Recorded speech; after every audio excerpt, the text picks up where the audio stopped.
We are rolling. So Karen has asked me a question which is important. Everybody, can you see that red number on the back? Oh, okay. Yeah. Okay. She said, what is that? Mm-hmm. Anybody know? I don't know. I thought they had You know, enough right? numbers on the front. It's the collateral, maybe, what you said? CCC contract trust number, right? Well, it is the account for the processing and settlement of everything through the Federal Reserve attached to your straw man account. There's one letter and 8 numbers. If you notice, if you have Federal Reserve notes in your pocket, Same way. which I have a couple,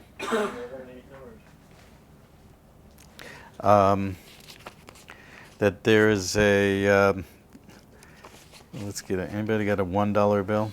Yeah, I've got one. Reserve notes. Don't usually pay much attention to this worthless paper. Okay. See, you notice, I don't know if you can see it, but there's a letter in the left.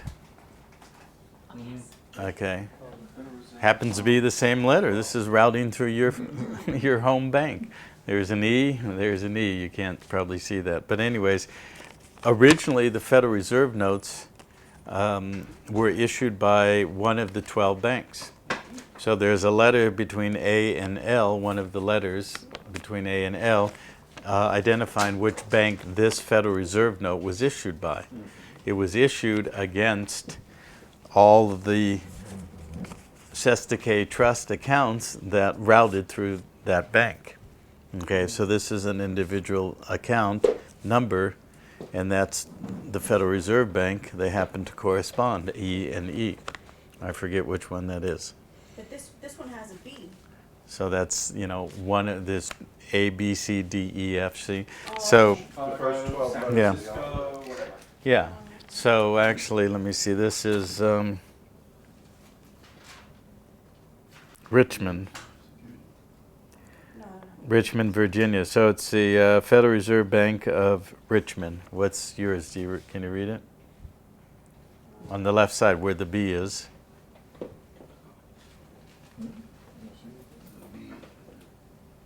I can't. It's too. Oh, it's I switch bank. Okay. Well, anyways, It's hard if to you, see. It's hard to see that one. yeah. It's an old bill. Okay. This one's Boston. Okay. Ah, All right, fine. So it's just one of the 12 Federal Reserve banks. And you'll notice that the seal on the left is the Federal Reserve Bank of Richmond, Virginia, Boston, Massachusetts, whatever. Oh, this one's in New York. Okay. Yeah. That one. On the right side is this green seal that says the Department of the Treasury. That's an executive branch, executive department when they created the United States Treasury. It's signed over here by the Secretary of the Treasury, Right. who now is the governor of the regional branch of the IMF. Okay, because the Treasury of the United States is part of the IMF. Since 44, right? Right, since 1944. Over here is the signature of the Treasurer of the United States, or the Treasurer of the United States. So this creates a negotiable instrument. So. An endorser, a payer, payee. So the secretary, it's always going to be the same name for all the No, years? no, whatever series, whatever years that it okay. comes out, So, but if you look at all the other bills, you notice that they never changed the dollar bill. Of course, it has Akhenaten's Eye of Atan at the top, and all the rest of the good little symbology in there. But when they started coming out with new bills or notes, this seal here now says the Federal Reserve System of the United States, or United States Federal Reserve System. Okay, that's different from a Federal Reserve Bank. Remember, during this phase, the Federal Reserve was the creditor, the United States was the debtor. Okay, now it's the United States Federal Reserve System. What does that tell you? It means the creditor liquidated and foreclosed on the debtor. So the United States Corporation now is owned by the Federal Reserve. Okay, Really? which is actually good news Now, what they intended it to be was that they would have the ability to claim the collateral, the surety, to settle the perpetual debt, meaning we would be owned forever in everything that we produce and create, including our children and their children, and that was the game plan. The good news is that when we sever the relationship to being the surety bonded to that debt system, the debtor becomes the Federal Reserve, the United States Federal Reserve System. It implodes on itself. It can't pay anything. You know, it is bankrupt and then it goes away. So that's what's going on now.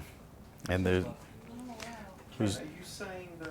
whose dollar is this? Oh, it's mine. Whose was it? Yours? Ken, I'm not clear. I'm not clear on what you're saying. The act that caused that was it? I mean, there's a couple of things I'm not clear about. You know, in the 70-year international bankruptcy got us up to 99, right? Mm-hmm. Don't know what happened there.